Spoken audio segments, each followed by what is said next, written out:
What does a racing series actually do when one driver is simply better than everyone else? You cannot ask him to slow down. You cannot ban talent. So you change the rules around him. That is exactly what appears to be happening to Shane van Gisbergen, the driver from New Zealand who turned road course racing and the National Association for Stock Car Auto Racing into a one-man show. To understand why this matters, you first need to understand why Shane van Gisbergen is so difficult to beat on a road course. It is not luck, and it is not only talent.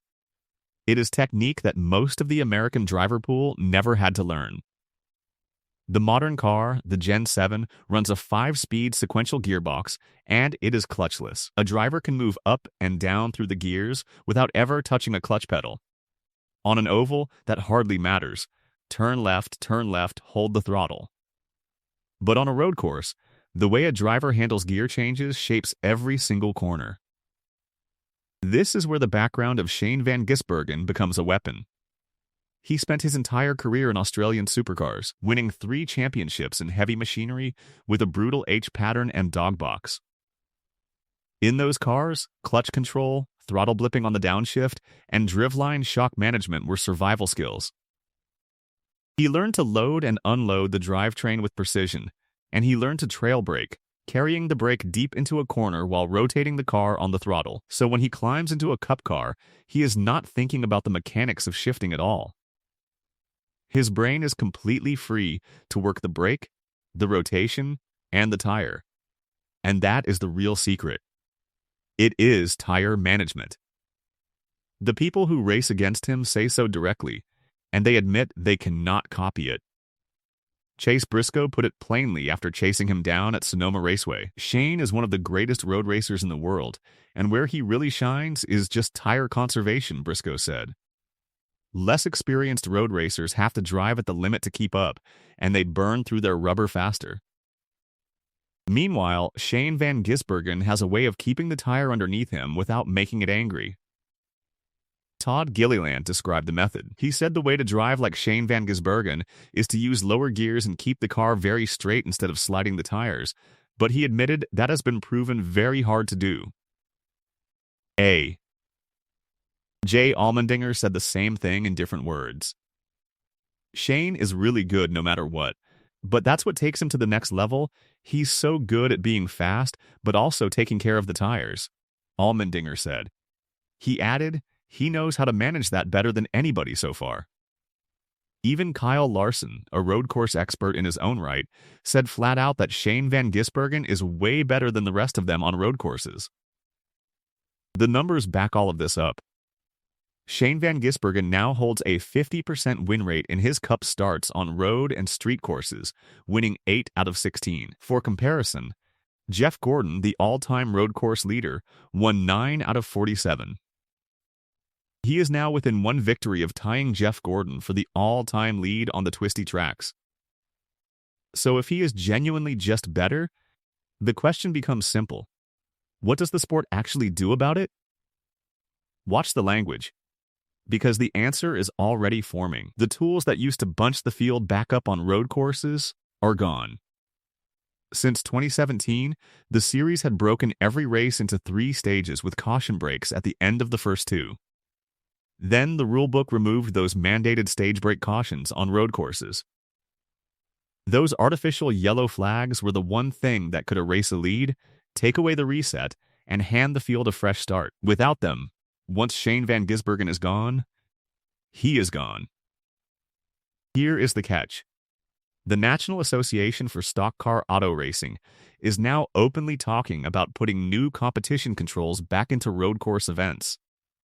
Elton Sawyer confirmed that road course format changes are on the table. And every one of those levers, where they would cost him time and how they would be timed, points in one direction.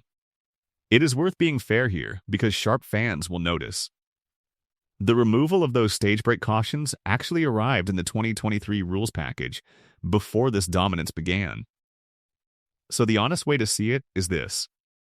The tools that used to slow him down are already gone, and now the sport is talking about adding new ones. We are the only ones going this deep into the Kiwi Masterclass, so if you want to keep following the truth about what is happening behind closed doors, make sure you are part of this community. Because the next part is the one that really does the damage. There is an uncomfortable claim that has filled the comment section, and it needs to be handled with data instead of emotion. The claim is that American drivers cannot drive a manual. That statement ruffled some feathers. But look at how the car was built.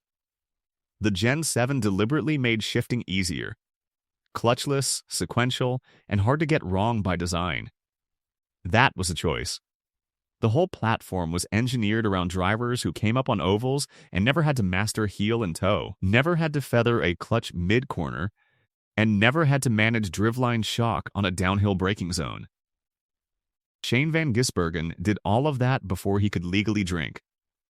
That is the difference between the old-school field driver and the modern oval specialist. The specialist is enormously talented on an oval, phenomenal at holding the throttle flat and managing traffic at 190 miles per hour.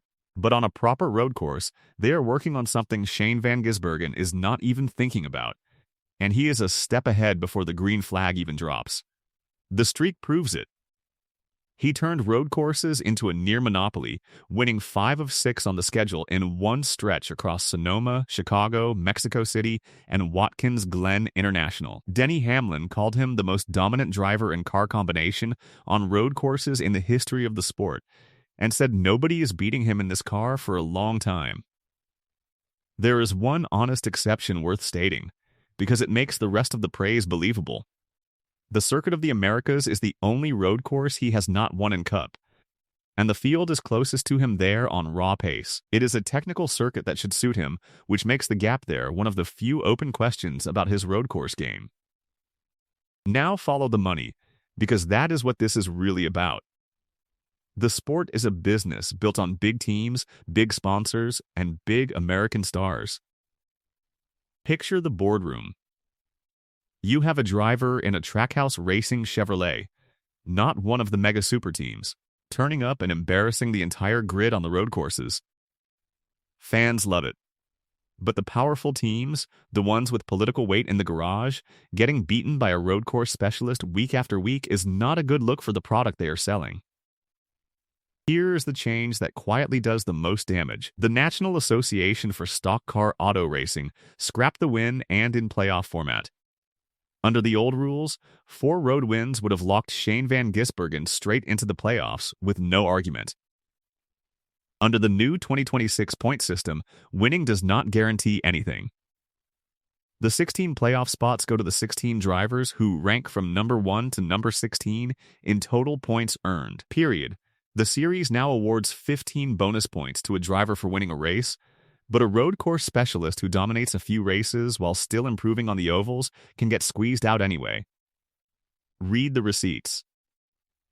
In 2025, Shane van Gisbergen finished the regular season 25th in points and made the playoffs purely on wins. Under the 2026 math, those 15 bonus points per win would have taken him up to 16th in the standings, because he won 4 regular season races and would have collected 60 more points than he actually scored.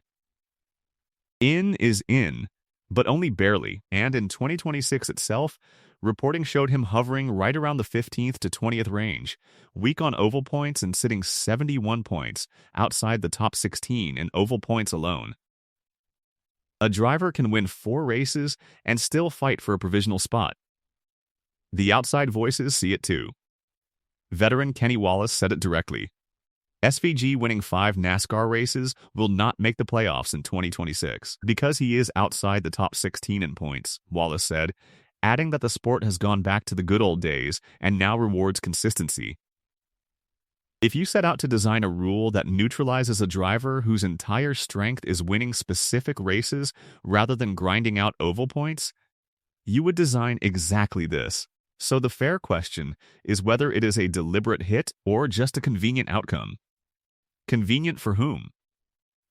To be fair, there is another side, and it deserves a hearing. On the teardown, insiders Jeff Gluck and Jordan Bianchi defended the format. I do like a smaller playoff field in general, because I want it to be hard to make the playoffs, Bianchi said. He argued that win and it also produces great moments, pointing to Chase Briscoe winning the Southern 500 at Darlington with a team that was closing down, and the surprise Daytona win by Harrison Burton the year before. Plenty of fans wanted a harder playoff, and Gluck noted the anger at the win itself surprised him. I was a little bit surprised last week at the discourse after the SVG win. It was so vitriolic, Gluck said. Those are fair points. But none of them changes the core fact. The driver winning the most on an entire category of track can still be pushed out. This has consequences beyond one driver. The sport wants to go global. It went to Mexico City, it is chasing international interest, and Shane van Gisbergen is the poster case for exactly that ambition. So the message it sends matters. If a young driver watching from overseas hears "come here, dominate, and we will change the math so it does not count," that is a dangerous road for a series that wants to grow. Even the driver himself has questioned the system. Shane van Gisbergen has called the playoff format the most overcomplicated racing series he has been a part of. Yet none of it seems to shake him. He has embraced the doubt from the beginning. "It's always fun to have your back against the wall," he said on Playoff Media Day, adding that it is cool being the underdog. He knows the oval stretch is his weakness, and he says so honestly. "It ain't going to be easy, that's for sure," he said of his first playoff round on difficult left-hand tracks. But on the road courses, he keeps executing at a level nobody can match. After his win at Watkins Glen International, he kept it simple. "The day went flawlessly," he said, and he called himself a lucky driver who gets to work with an amazing group of people. So here is where it stands. There is a driver from New Zealand delivering a masterclass and a rulebook that keeps quietly bending in the one direction that hurts him most. Maybe it is coincidence. Maybe it is competition. Or maybe it is exactly what it looks like. But talent has a way of finding a path through whatever gets put in front of it, and Shane van Gisbergen has proven that his entire career. So the question goes to you. Is this fair racing or a targeted hit? If you believe Shane van Gisbergen wins regardless of whatever they throw at him, comment the word talent. If you believe the sport has officially gone too far, comment the word stop.